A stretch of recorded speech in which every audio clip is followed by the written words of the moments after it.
Je me présente, François Baudouin, je dirige un bureau d'ingénieurs conseil à l'international qui s'appelle CA17 International. Je suis également président de la commission internationale au sein de Sinov, membre du syndicat ingénierie et puis également membre des Future Leaders.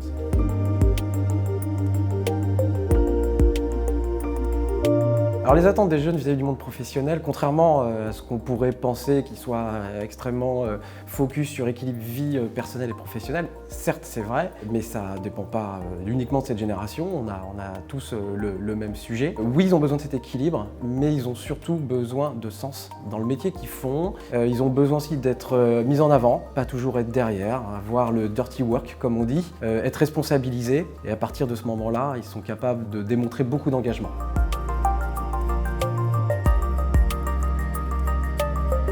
Alors ces jeunes, ils définissent la réussite d'une manière un peu différente de ce qu'on a pu le connaître ou l'entendre dans le passé. La réussite, c'est pas que la progression de carrière, faire carrière, c'est pas un objectif pour eux, c'est pas ça la réussite. C'est pas non plus gagner beaucoup d'argent, certes il faut en gagner, c'est important, mais la réussite, elle se traduit à travers plein d'autres choses.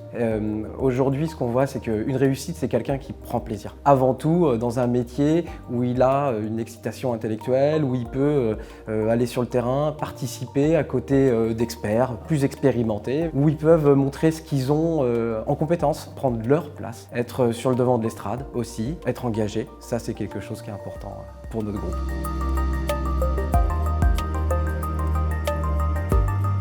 Les entreprises, elles doivent chercher déjà à comprendre les attentes des jeunes, être à l'écoute et pas uniquement dans l'apparence ou dans le discours, mais par les actes. Ils sont très sensibles à ce que ce qui est dit soit fait et qu'on agisse. Voilà, donc je dirais réactivité, ouverture, flexibilité, souplesse, de sorte aussi à s'adapter et faire adapter les cadres dans lesquels ils interviennent. Ils n'ont pas de problème à se mettre dans les cadres, ils ont besoin de bien les comprendre et après ils ont aussi besoin qu'on les écoute quand il faut changer ces cadres. Donc il faut être ouvert par rapport à ça et l'entreprise doit avoir cette ouverture, pas être old school, fonction, être extrêmement agile parce qu'ils ont cette agilité et donc les entreprises, on doit y répondre clairement. Et surtout, l'entreprise doit leur faire confiance et doit les responsabiliser, les laisser être sur le devant de la scène, prendre leur place, s'exprimer et c'est comme ça qu'on y gagnera tous au sein de l'entreprise. Chers jeunes, venez avec nous, Future Leader vous attend.